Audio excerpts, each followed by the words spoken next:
بسم اللہ الرحمن الرحیم۔ اسامیہ اسلامک وائس کے معزز دوستو، السلام علیکم۔ دوستو، دنیا و آخرت کے کامیابی دین اسلام میں ہے۔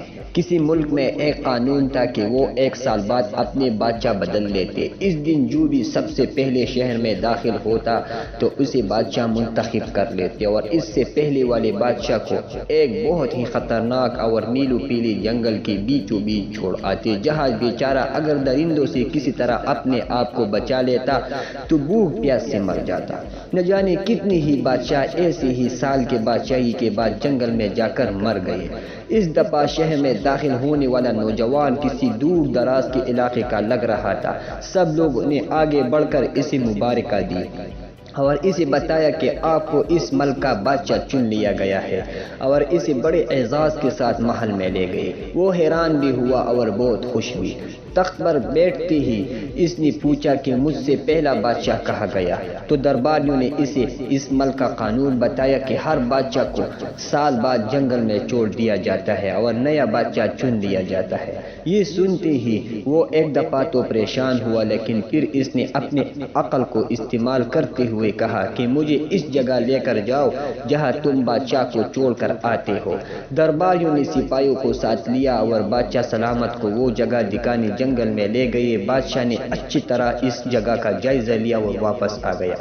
اگلے دن اس نے سب سے پہلے حکم یہ دیا کہ میرے محل سے جنگل تک ایک سڑک تعمیر کر جائے اور جنگل کے بیچوں بیچ ایک خوبصورت محل تعمیر کیا جائے جہاں پر ہر قسم کی سہولت موجود ہو، اور محل کے ارد گرد خوبصورت باغ لگایا جائے۔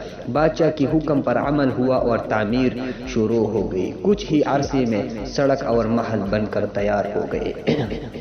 1 سال کے پورے ہوتے ہی بادشاہ نے درباریوں سے کہا کہ اپنے رسم پوری کرو اور مجھے وہاں چھوڑ آؤ جہاں مجھ سے پہلے بادشاہوں کو چھوڑ کر آتے تھے۔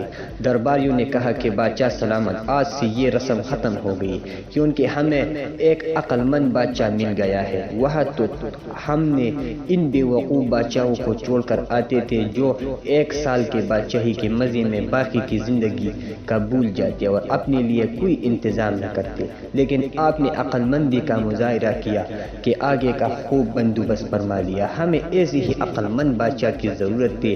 اب آرام سے ساری زندگی ہم پر حکومت کرے۔ اب آپ لوگ سوچیں کہ کچھ دن بعد ہمیں بھی یہ دنیا والے ایک ایسی جگہ چھوڑ آئیں گے، تو کیا ہم نے عقل مندی کا مظاہرہ کرتے ہوئے وہاں اپنا محل اور باغات تیار کر لی ہے یا نہیں، یا بے وقوف بن کر اسی چند روز زندگی کے مزوں میں لگی ہوئی ہے اور ایک بہت لمبی زندگی برباد کر رہی ہے؟ ذرا سوچے کہ پھر پچھتانے کی مہلت نہیں ملے گی۔